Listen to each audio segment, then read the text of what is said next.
محتاج نظر ہے حال میرا سرکار توجہ فرمائے۔ ماہ وہ عدت گزارے، وہ عدت گزارنے کے بعد پھر آزاد ہے، چاہے تو وہ دوسری جگہ پر شادی کر لے، چاہے تو وہ گھر میں ہی ٹکی رہے، یا جو بھی آزاد عورتوں کے احکام اور مسائل ہیں وہ سب کے سب اس کے اوپر لاگو ہوں گے۔ تو جواب کا خلاصہ یہ ہے کہ اگر کوئی عورت خلا لے لیتی ہے تو اس پر بھی عدت ہے، وہ 1 ماہ عدت گزارنے کے بعد پھر وہ آزاد ہے، جو کچھ بھی وہ کرنا چاہے۔ بسم اللہ الرحمن الرحیم۔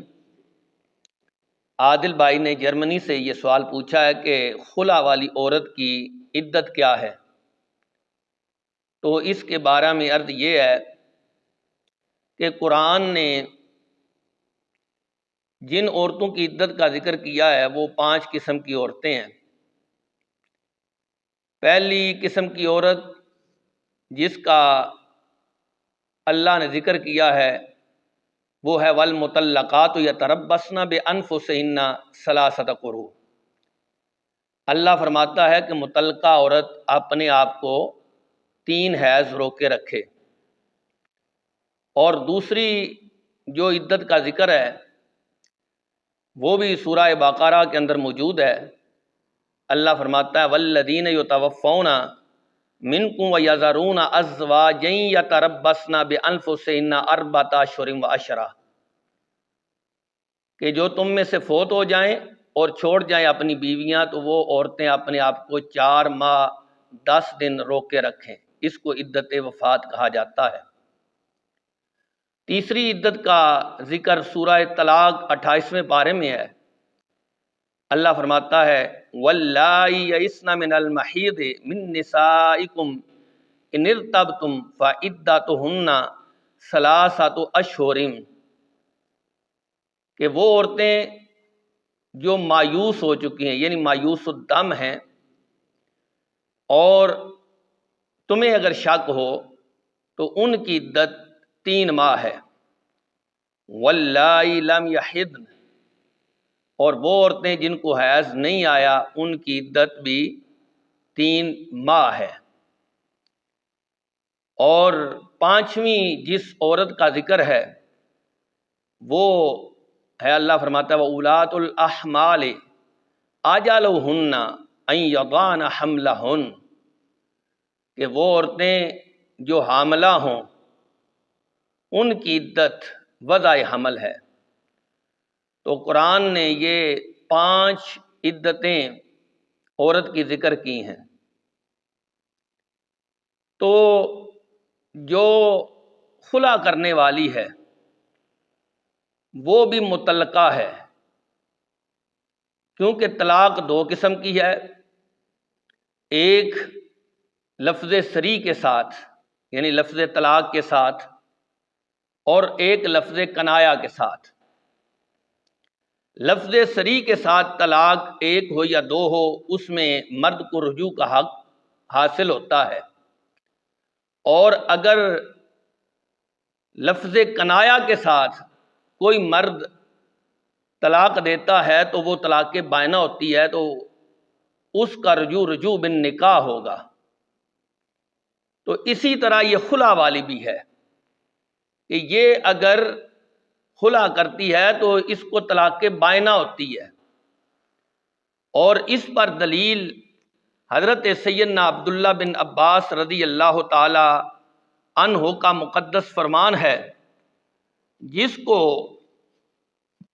سنن دارقطنی کے اندر ذکر کیا گیا ہے۔ حضرت عبداللہ بن عباس رضی اللہ تعالیٰ عنہ فرماتے ہیں ان النبی صلی اللہ علیہ وسلم جعل الخلع تطلیقۃ بائنۃ، کہ نبی پاک صلی اللہ علیہ وسلم نے خلع کو طلاق بائنہ قرار دیا ہے۔ اور جو بخاری شریف کے اندر حدیث موجود ہے جو ثابت بن قیس بن شماس کی بیوی کا مسئلہ ہے، تو اس میں بھی سرکار صلی اللہ علیہ وسلم نے حضرت ثابت بن قیس بن شماس سے فرمایا اقبل الحدیقہ، فرمایا تم اپنا باغ قبول کر لو، وَطَلِّقْهَا، اور اس کو طلاق دے دو، تو جب انہوں نے باغ قبول کر لیا تو کیا کیا؟ فطلقہا، انہوں نے طلاق دے دی۔ تو جب بخاری کی حدیث میں یہ واضح طور پر بات موجود ہے کہ حضرت ثابت بن قیس بن شماس انہوں نے اپنی بیوی کو طلاق دی تھی، تو ظاہر ہے پھر اس کی عدت بھی طلاق والی ہوگی۔ اور بعض لوگ جو مغالطہ دینے کی کوشش کرتے ہیں اور کہتے ہیں کہ اس کی عدت وہ جو ہے وہ ایک حیض ہے، تو اس کے بارے میں امام قرطبی نے جامع الاحکام جو ان کی تفسیر ہے اس میں اس بات کو ذکر کیا ہے۔ کہتے ہیں کہ اس حدیث میں اضطراب ہے۔ کس طرح کہ ایک دفعہ راوی یہ کہہ رہا ہے کہ ان النبی صلی اللہ علیہ وسلم جعل عدتہا حیضۃ و نصفا، کہ نبی پاک صلی اللہ علیہ وسلم نے حضرت ثابت ان کی بیوی کی عدت 1.5 حیض جو ہے وہ بنائی، یعنی مقرر کی۔ اور دوسری حدیث میں یہ ہے کہ ان کی عدت 1 حیض بنائی۔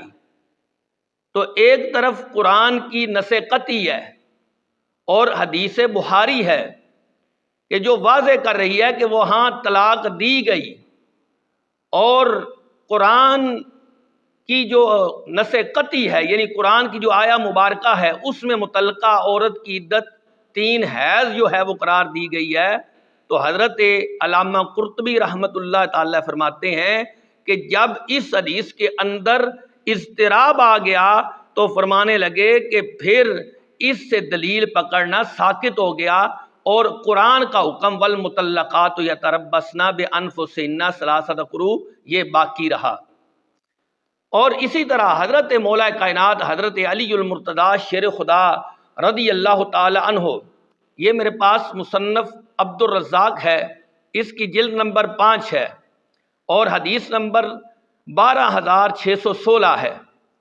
حضرت مولا کائنات فرماتے ہیں عدت المختالات مثل عدت المطلقات، کہ خلا کرنے والی کی عدت بھی وہی ہے جو مطلقہ عورت کی عدت ہے۔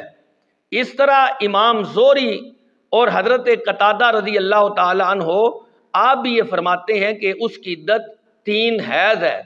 امام حسن بصری رضی اللہ تعالی عنہ ان سے معمر جو اس حدیث کے راوی ہیں جو 1 حیض والی ہے، خود اس حدیث کے راوی حضرت معمر حضرت حسن بصری رضی اللہ تعالیٰ کا قول ذکر کرتے ہیں کہ جو اس کی عدت ہے وہ 3 حیض ہے، اور کہتے ہیں والناس علیہ، اور لوگوں کا اس پر اجماع ہے، لوگ اسی پر ہیں۔